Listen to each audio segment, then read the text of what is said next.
Hello, नमस्कार प्यारे विद्यार्थियों। स्वागत है आपका अपने चैनल जीएलसी स्टडी के अंदर। मैं आपका दोस्त संदीप कुमार। स्क्रीन आपको दिख रही है नोटबुक। मेरे प्यारे दोस्तों, नोटबुक साथ में लेके बैठ जाइए। मैंने कल ही आपको बता दिया था भी आरएस प्री और मेंस के हिसाब से मैं आपको पूरी राजस्थान की ज्योग्राफी करवाऊंगा। तो अपने कल कहाँ तक थे? कल हम राजस्थान के बारे में जो भी पढ़ चुके थे, नेक्स्ट आके इसे अपने स्टार्ट करते हैं। ठीक है। हमेशा अपने पास में नोटबुक रखें। मैं आपको नोट्स वगैरह तो नहीं बनवाऊंगा, तो जो चीजें हैं वो जरूर समझा दूंगा मैं आपको। ठीक है। चलिए चलते नेक्स्ट पेज पे। अब अपने दोस्तों बात करेंगे अपने कल राजस्थान को कहाँ कहाँ तक अपने पढ़ चुके थे। राजस्थान को अपने वर्ल्ड के अंदर पढ़ा था। वर्ल्ड, ठीक है। उसके बाद में महाद्वीप, ठीक है।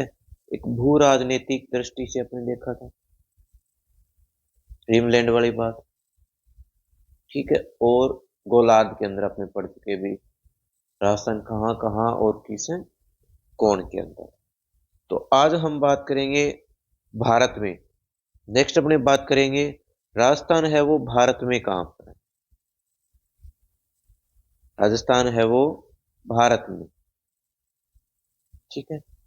अब ले लेते हैं भारत का एक नक्शा।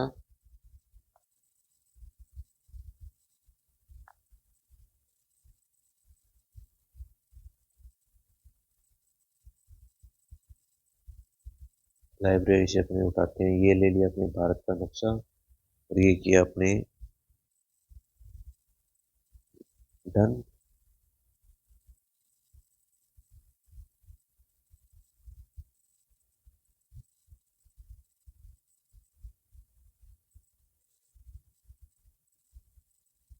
अप्लाई नहीं हो रहा है क्या? ये क्या हुआ? हम्म, कब पैनल का अप्लाई का और उसका सिस्टम पता नहीं है। तो चलो अपने को कोशिश करते हैं। अगर यहाँ से अपने ये पिक ले लेते तो ठीक था, पर यहाँ से अपने नहीं ले पा रहे हैं। तो कोई बात ना, अपने भारत का नक्शा अपने बना ही लेते हैं। देखिए, भारत इस तरह से भारत है। हंसना बना है भारत के नक्शे पे, ठीक है। इस तरह ओ सॉरी, तो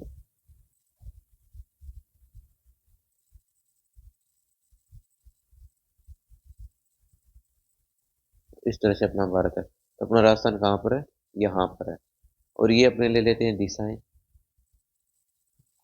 ठीक है। दिशाएं अपने यहाँ से हो जाएगी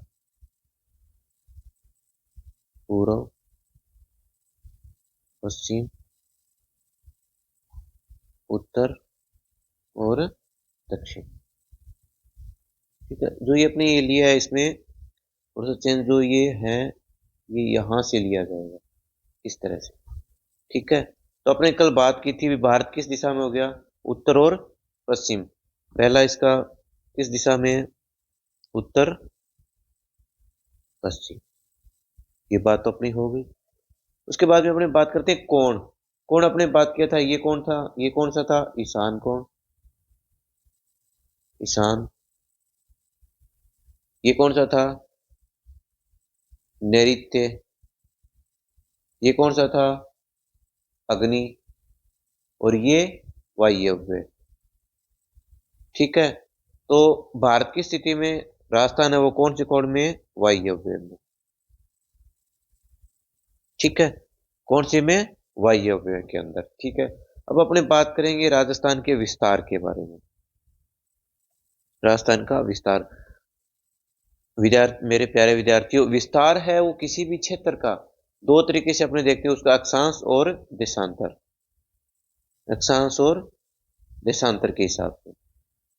और मैं अक्षांश और देशांतर के बारे में आपको बता भी दूंगा इस तरह से क्या क्या सिस्टम है, ठीक है। अपने बात करेंगे अक्षांश और देशांतर के बारे में। चलिए चलते हैं नेक्स्ट पेज पर और अपने बात करेंगे अक्षांश की। इसकी बात करने वाले अपने अक्षांश की। अक्षांश की यहाँ से अपने देखते हैं फोटो पृथ्वी की, ग्लोब की ले लेते हैं अपने, ये रहा, ठीक है। ये आ गया अपना ग्लोब। ठीक है। इसमें जो ईस्ट, वेस्ट, नॉर्थ और साउथ, अक्षांश की पहली बात, पूर्व से पश्चिम की काल्पनिक रेखाएं वो क्या कहलाती है? अक्षांश रेखाएं कहलाती है। ठीक है दोस्तों। और अब अपनी बात करेंगे राजस्थान। अपना राजस्थान की अक्षांश कंडीशन है वो है 23 डिग्री 3 मिनट से 30 डिग्री 12 मिनट तक। ठीक है। तो अपने देखते हैं ये 40 ये 30, तो अपना राजस्थान कहाँ से है? 30 से भी नीचे है, यानी 23, ये 20, 20 से थोड़ा सा ऊपर। और यहाँ अपना राजस्थान कहाँ पर है? यहाँ पर। ये अपना राजस्थान मान लेता हूँ। ठीक है, ये अपना राजस्थान है। अब अपने ले लेते हैं अपने राजस्थान की, अपने बात करते हैं राजस्थान की। और ये अपने ले लिया राजस्थान का एक मैप और उसको किया छोटा और ले आए इस। ठीक है। राजस्थान की यहां से, कहां से? राजस्थान के नीचे 23 डिग्री 3 मिनट। ठीक है। और ऊपर अपना है 30 डिग्री 12 मिनट। ठीक है। जो अपना ये यहां पर है 23 डिग्री और यहां पर क्या है 30 डिग्री, इसके बीच में अपना राजस्थान, अक्षांश रेखाएं इस तरह से चलती है। ठीक है। और जो यहाँ का जो है, यहाँ का जो क्षेत्र है वो है बोरकुंड, बोरकुंड बांसवाड़ा। ठीक है। वो कुशलगढ़ तहसील लगती है इसकी। और ऊपर जो है वो यहाँ पर है कोणा गांव, कोणा। ठीक है। और जो इसका जो अक्षांशीय विस्तार है, जो अक्षांशीय विस्तार है वो है 8 डिग्री 47 मिनट, 8 डिग्री 47 मिनट के अंदर। आपको समझ में आ गया होगा अक्षांश क्या है। ठीक है। हम यहाँ पर हैं, ये अक्षांश हो गया अपना। और जो राजस्थान के अंदर है उनका अक्षांश का जो, अब मैं अक्षांश की बात करूंगा, ये उत्तरी अक्षांश है, ये देख लिए, ये है इक्वेटर। ये कौन सी है? इक्वेटर, यानी भूमध्य रेखा। भूमध्य रेखा के जो ऊपर वाला है ये है उत्तरी गोलार्ध और ये है दक्षिणी गोलार्ध। ठीक है। अगर इससे ऊपर के कोई भी अगर देश के बारे में अपने अक्षांश से विस्तार देखते हैं तो उसको क्या बोलेंगे? उत्तरी। यानी ये कौन सा है? उत्तरी अक्षांश। ठीक है। और ये भी क्या है? उत्तरी अक्षांश, ये भी उत्तरी अक्षांश। ठीक है। ये बातें आपको समझ में आ गई होगी। अब बात करते हैं भी राजस्थान के अंदर कर्क रेखा है वो कहां से गुजरी? 23/3 से तो कर्क रेखा अपनी ये है, कर्क रेखा मैंने आपको पहले भी जिक्र कर चुका हूं मैं। कर्क रेखा यहां से 23.5 डिग्री। एक चिखली गांव है और एक कुशलगढ़ तहसील है, बांसवाड़ा की चिखली, डूंगरपुर का गांव है, वहां से कर्क रेखाएं गुजर रही है। तो कर्क के ऊपर हमेशा ही सूर्य लंबवत चमकता है। ठीक है। चलिए नेक्स्ट पेज पे बाद में बताता हूँ। ये अपनी एक अपने बना लेते हैं। ठीक है। ये अपना आ गया, ये अपना आ गया 23 डिग्री, ये अपना आ गया 0 डिग्री। ठीक। और ये भी आ गया 23 डिग्री। ठीक है। ये आ गया मकर और ये आ गया। तो गर्मियों के अंदर सूर्य कहां पर होगा? यहाँ। और यहाँ पर सूर्य की क्या पड़ेगी? लंबवत करने, लंबवत किरणें पड़ेगी। ठीक है। तो यहाँ पर अपना कौन सा है, कौन सी जगह है? दो, डूंगरपुर और बांसवाड़ा, दो जगह आ रही। और यहाँ पर जो सूरज है, ये बात करते हैं अपने गर्मियों में, तो सूरज यहाँ पे क्या होगा? लंबवत होगा इस तरह। सूर्य की जो किरणें होंगी वो क्या पड़ेगी? तिरछी, यानी इस 23.5 पे सूर्य की किरणें तिरछी पड़ेगी। और गर्मियों के अंदर क्या पड़ेगी? नहीं, लंबवत पड़ेगी। और उसके बाद बात करते हैं 23 से अपने आगे गए, आगे गए, इस तरह से आगे बढ़ते गए और अपने आगे 30 डिग्री 12 मिनट। तो सूर्य की किरणें यहाँ पर भी क्या होगी, लंबवत होगी। क्या होगी, लंबवत। अपने बात कर रहे हैं गर्मियों की, ठीक है। तो सूर्य की जो गर्मियों के अंदर जो सूर्य की किरणें हैं वो क्या होगी, कर्क रेखा पर लंबवत होगी और 30 डिग्री कर्क रेखा पर तो एकदम सीधी पड़ेगी। और जो 30 डिग्री 12 मिनट है, यानी यहाँ पर अपने कोणागांव पड़ा था, ठीक है, वहां पर लंबवत पड़ेगी। तो कोणागांव कहाँ का है, गंगानगर का। तो सूर्य की सबसे सर्वाधिक लंबवत और तिरछी, ये तिरछी किरणें होंगी और ये लंबवत होगी।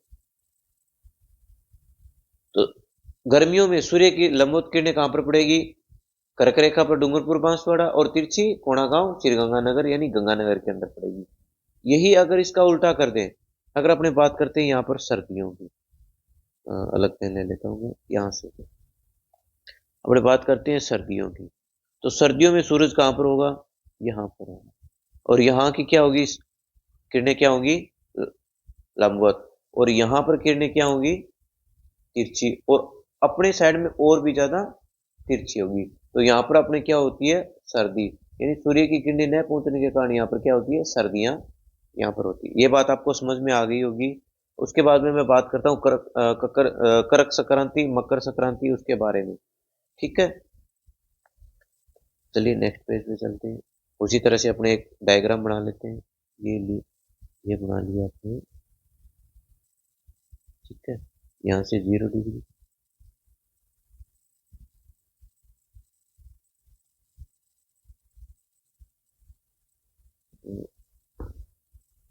यहाँ पर बात कर लेते हैं।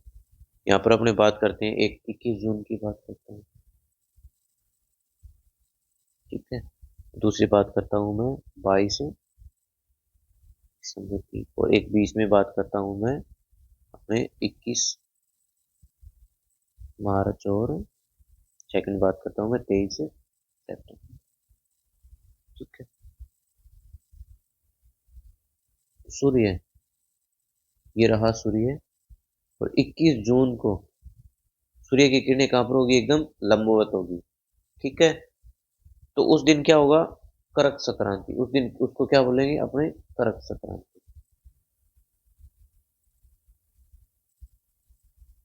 करक संक्रांति होगी, ठीक है। और उसके बाद में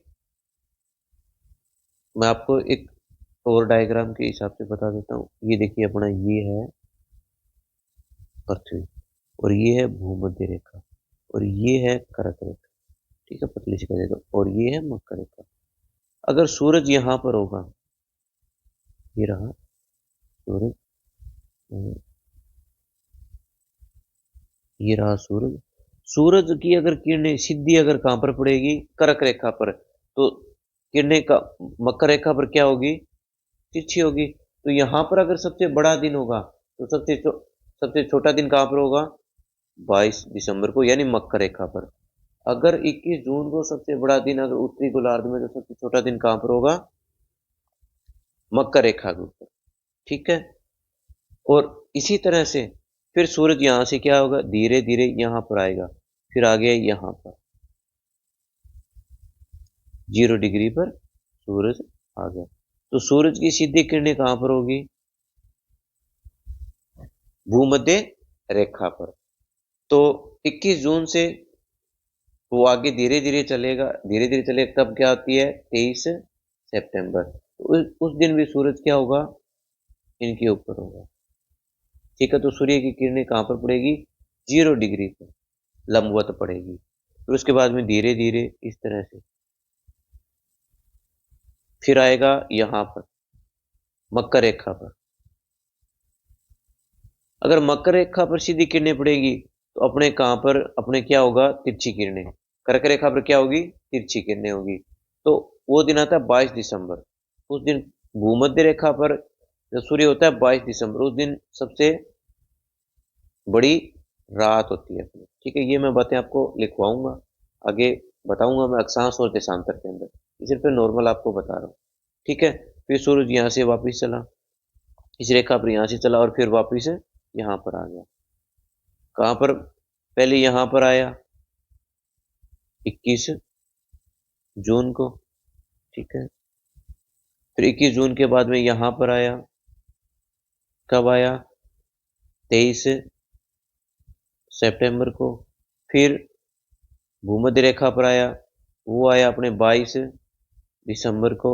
और फिर घूमता घूमता हुआ यहाँ से, इस भूमध्य रेखा से, यहीं से, और फिर घूमता हुआ यहाँ से वापस आ गया भूमध्य रेखा पर। वो कब आता है? 21 मार्च। यानी 22 दिसंबर और 21 मार्च को सेम सेम डे और नाइट, सेम ही टाइम के होते हैं। ठीक है, 12 घंटे का दिन और 12 घंटे की रात होती है इसमें। ठीक है, डे और नाइट दोनों। ये बात कर रहा हूं मैं अपने उत्तरी गोलार्ध की। उत्तरी गोलार्ध, आप कहीं पे कंफ्यूज ना हो, उत्तरी गोलार्ध की बात कर रहा हूं मैं। ठीक है। उसके बाद में 23 सितंबर को, तो सॉरी, मैंने ये रीड गलत कर दिया, सॉरी सॉरी, मैं आपसे, ठीक है, 23 सितंबर, यहाँ पे मैं लिख देता हूँ, यहाँ पे लिख देता हूँ 21 मार्च और 23 सितंबर, इनको डे और नाइट सेम होगी। ठीक है, डे और नाइट सेम होगी। ये बात अपने करें उत्तरी गोलार्ध की। उसके बाद मैं बात करूंगा, उसके बाद मैं बात करता हूं मैं 21 जून की। 21 जून में डे बड़ा होगा। डे क्या होगा?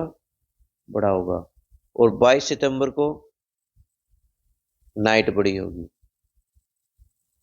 नाइट बड़ी होगी। ठीक है, मतलब सूर्य जल्दी अस्त हो जाएगा और इस दिन सूर्य लेट अस्त होगा। ठीक है, मैं बता देता हूँ, जो करक संक्रांति है उसको 21 जून को करक संक्रांति बोलते हैं। ठीक है, और मकर संक्रांति है वो बोलते हैं अपने 22 दिसंबर को, मकर संक्रांति। मैं ये क्लियर करूंगा अभी, अपने मकर संक्रांति 14 तारीख को ही क्यों मनाते हैं, 14 जनवरी को मनाते हैं हिंदू कैलेंडर के हिसाब से। और यहाँ पे मकर संक्रांति, इनके भी टाइम में मैं अक्षांश और देशांतर की जो स्पेशल क्लास लेने वाला हूँ उसमें आपको मैं जरूर बताऊंगा। ठीक है। फिर बात करता हूँ मैं 21 मार्च की। 21 मार्च को बोलते हैं बसंत, बसंत विश्व बोलते हैं इसको। ठीक है, बसंत विश्व या बसंत ऋतु के आगमन की। और 23 सितंबर को शरद ऋतु। ठीक है, ये अगर आपको पूछ ले भी शरद विश्व कितनी तारीख को होता है, कर्क संक्रांति, मकर संक्रांति, बसंत विश्व, ये बात आपको समझ में आ गई। अगर प्लीज कोई भी चीज अगर आपको समझ में नहीं आ रही है तो प्लीज आप मुझे बता दें भी ये चीज समझ में आ रही है। चलिए नेक्स्ट पेज पे कमेंट जरूर करें आप। फिर अपने बात करते हैं अक्षांश। फिर लेते हैं राजस्थान का एक और मैप, और ये लिया अपने राजस्थान का मैप। यहाँ पे इसको कर लेते हैं एस्टेब्लिश्ड। ठीक है, और पेन बस,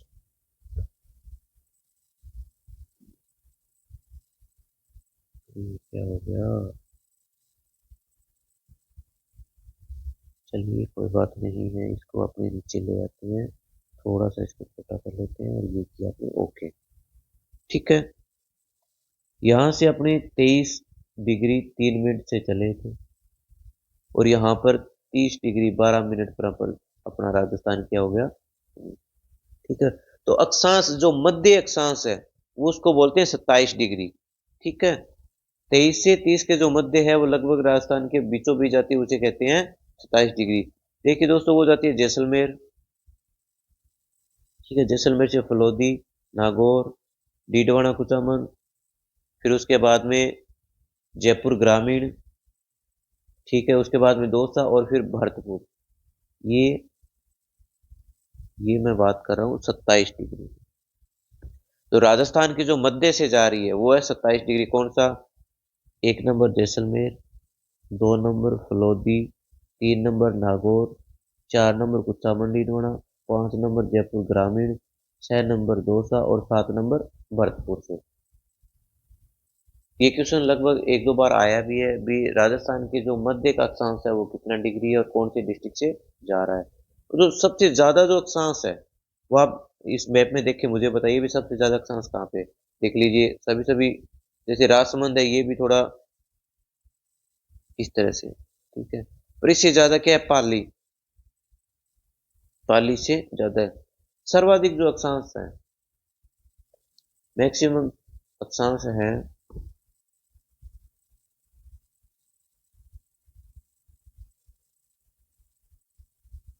मैक्सिमम अक्षांश है वो गुजरता है पाली से। ठीक है, ये बातें तो आपको समझ में आ गई होगी भी अक्षांश कहाँ से जा रहा है, किस तरह से क्या क्या इसका सिस्टम है। चलिए फिर चलते हैं नेक्स्ट पेज में और फिर बात करते हैं अपने देशांतर की। अक्षांश आपको मेरे हिसाब से समझ में आ गया होगा। अब बात करते हैं देशांतर की। देशांतर के लिए वही राजस्थान का एक मैप लेते हैं। ये लिए राजस्थान का मैप, तो किया थोड़ा छोटा और अपने आगे यहाँ राजस्थान का जो देशांतर है। अच्छा, देशांतर के बारे में भी मैं बता देता हूँ। ये लिया अपने ग्लोब और अपने इस तरह से इस गोलार्ध के अंदर है, तो ये कौन सा है, पूर्वी गोलार्ध। ठीक है, ये कौन सा है, पूर्वी गोलार्ध। तो अपने जब भी मैं अक्षांश के बारे में बात करूंगा तो पूर्वी गोलार्ध की ही बात करूंगा। ठीक है, राजस्थान का अक्षांश देशांतर यहाँ से स्टार्ट होता है 69 डिग्री 30 मिनट, और कहाँ तक है 78 डिग्री 17 मिनट। ठीक है, और जो ये यहाँ पर जो गांव है ये है कटरा, जैसलमेर का। ठीक है, और यहाँ पर है सिलान या सिलाना, सिलान या सिलाना गांव। राजाखेड़ा तहसील लगती है उसको। ठीक है, धौलपुर का। और इनका जो देशांतरीय विस्तार है वो है 8 डिग्री 47 मिनट। ठीक है, और मैं आपको यहीं पे बता देता हूँ, अगर एक देशांतर से दूसरे देशांतर तक अपने जाते हैं तो अपने टाइम लगता है 4 मिनट का। उसमें टाइम लगता है 4 मिनट्स का, 4 मिनट का। तो 4 मिनट अगर अपने टाइम लगता है तो राजस्थान का लगभग मैं करके बता देता हूँ आपको। 8 × 4 32, और 47 × 4 700 की 28, 2 168 सेकेंड। यानी इसकी अगर बनाते हैं तो अपने कितने, लगभग 60 मिनट का तो 700 क्या 168। ठीक है, और ये हो गया इसका अगर बनाते हैं अपने 3 मिनट, ये हो गई 60, 60 और 6 इसके 188 होती है। सॉरी, मैं 178 बताया, 188, यानी 3 मिनट 8 सेकेंड। तो टोटल टाइम कितना हो गया, 35 मिनट 8 सेकेंड। यानी सूर्योदय अगर यहाँ पर सूर्योदय अगर 7 बजे होता है, 7 AM होता है, तो यहाँ पर सूर्योदय कितना होगा, 7:35 और 8 सेकेंड पर यहाँ पर सूर्योदय होगा। ठीक है, ये बातें मैं अक्षांश और देशांतर में बताऊंगा। यहाँ पे मैं आपको नहीं बताने वाला, सिर्फ नॉर्मल मैंने बता दिया आपको। अक्षांश और देशांतर का एक अलग से टॉपिक लेंगे तो मैं इंडिया, वर्ल्ड इंडिया और राजस्थान का पूरा कंप्लीट आपको बताऊंगा कि सूर्योदय यहाँ से सूर्योदय होता है। ठीक है, और धीरे धीरे धीरे धीरे यहाँ तक पहुंचता है तो उसमें कितना टाइम लगता है, 35 मिनट 8 सेकेंड, यानी लगभग 35 मिनट के आसपास लगता है। ये आप कंफर्म कर लें। ठीक है, और उसके बाद में अपने बात करते हैं जो जैसलमेर है, ये लगभग कितना है, 70 डिग्री पे, 70 डिग्री पे जैसलमेर है। और उसके बाद में करते हैं धौलपुर, और धौलपुर है 78 डिग्री पे। 78 डिग्री पे क्या है, धौलपुर। और 70 डिग्री पर है जैसलमेर। ठीक है, तो इसके जो बीचों बीच जो देशांतर जो निकलता है उसके बारे में अपने बात करेंगे, वो होता है 74 डिग्री। ठीक है, बीचों बीच यहाँ से जाएगा 74 डिग्री का। ठीक है, अब उसमें अपने ये ले लेते हैं, ये कलर ले लेते हैं, ये ठीक है। इसमें गंगानगर, ठीक है, बीकानेर, देखिए अनूपगढ़ और हनुमानगढ़ को दोनों को टच नहीं कर रहा है। बीकानेर, बीकानेर के बाद में नागौर। ठीक है, नागौर के बाद में जोधपुर ग्रामीण। ठीक है, ग्रामीण के बाद में पाली। ठीक है, पाली के बाद में राजसमंद को थोड़ा सा टच करता हुआ, फिर उसके बाद में उदयपुर और डूंगरपुर, ये है। तो मैं थोड़ा सा गाढ़ा कर देता हूँ।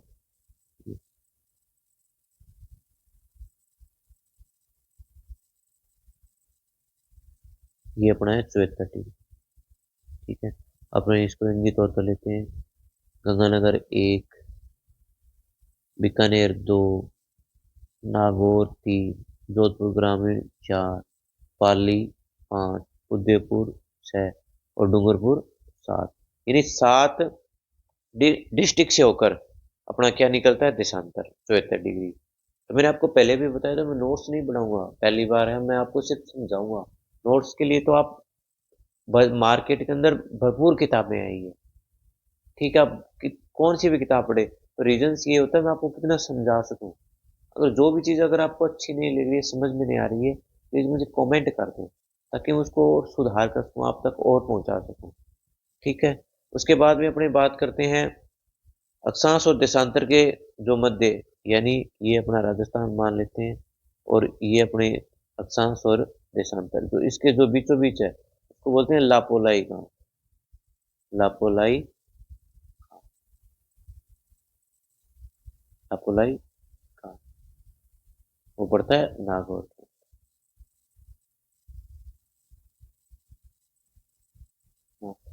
ठीक है। ये तो लापोलाई जो नागौर के अंदर, और अगर अपने सैटेलाइट से अगर पिक्चर लेते हैं, सैटेलाइट से अगर पिक्चर लेते हैं, तो ये है नागौर का गागराना गांव। यानी जो सैटेलाइट बताता है वो गागराना ना गांव को बताता है, वो भी नागौर का है। और अगर अपने देखें तो लापोलाई गांव नागौर, यानी अक्षांश और देशांतर जहां पर मिलते हैं, ये क्या हो गया, अक्षांश और देशांतर, अक्षांश और देशांतर जहां पर मिलते हैं, यहाँ पर ये जगह है लापोलाई गांव। ठीक है। और सैटेलाइट से गागरा। ठीक है। और अपना राजस्थान का जो हार्ट है, वो तो आपको पता ही है, अजमेर। हार्ट कौन सा है, अजमेर। ठीक है। तो मेरे हिसाब से आज की क्लास आपको बहुत पसंद आई होगी।